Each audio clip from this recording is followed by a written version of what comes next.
Le quotidien du voyageur nomade aventure dans le Macaï avec Évrard,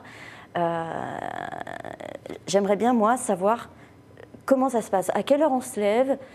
À quelle heure on se couche? Qu'est-ce qu'on mange? Eh bien, le matin, il fait à peine jour qu'on entend Évrard avec sa douce voix nous dire « Bonjour, bonjour, il faut se lever ». Il fait le tour des tentes comme ça. C'est très agréable comme réveil. Ensuite, on plie les tentes, on fait les sacs, on se prépare pour la journée. On se sustente d'excellents beignets de Julien, Julien qui était notre cuisinier. On se met en route et on part à grands pas, toujours à grands pas. Et là, on ne sait pas ce qui va nous attendre pour la journée. Est-ce qu'on dort bien, tout simplement? On dort sur des petits matelas autogonflants, enfin, qu'il faut finir de gonfler quand même à la bouche, mais finalement, j'ai l'impression d'avoir plutôt bien dormi, même si les courbatures, les bleus, les éraflures pouvaient peut-être un peu nous gêner dans la nuit, mais à la finale, je pense que j'ai bien dormi parce qu'on avait des journées très longues et j'ai été rarement très très fatiguée en fin de journée. Et il y a toujours un point d'eau. Il y avait de l'adrénaline, il faut dire aussi. Alors, on l'a dit, les conditions sont spartiates, voire sommaires. Oui. Il y a un point d'eau pour se laver, évidemment. On se lave dans la rivière, on essaie de ne pas se laver dans la rivière, on essaie de prendre l'eau et de se laver sur la berge pour ne pas trop abîmer, pour ne pas polluer l'eau de la rivière.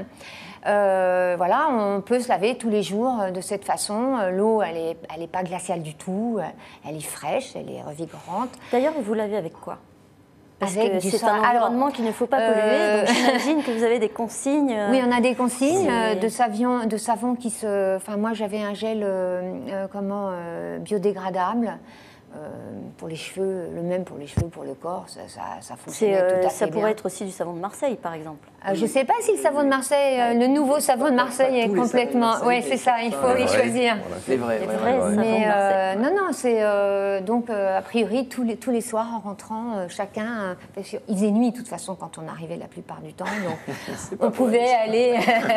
Et donc, comment ça se passe j'exagère un peu, mais on arrivait souvent la nuit. Des repas, Évrard, vous chassez...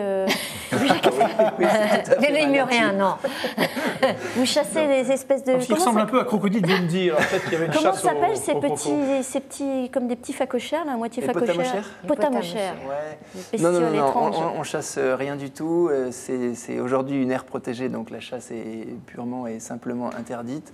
En revanche, on amène tout ce qu'on peut depuis Tana, depuis la capitale, et si possible, on s'achalante de temps en temps dans les villages. Alors, ce qu'il faut voir, c'est que nous, on est en parcours dans le Macaï, mais qu'en parallèle, je dirais, il y a une voiture d'assistance qui est là pour récupérer les porteurs, en renvoyer d'autres, etc., avec laquelle on communique tous les jours par téléphone satellite pour justement remédier aux différents problèmes ou manquements. Des produits frais, des choses comme ça. Et parfois, dans les villages, on trouve des petites choses intéressantes.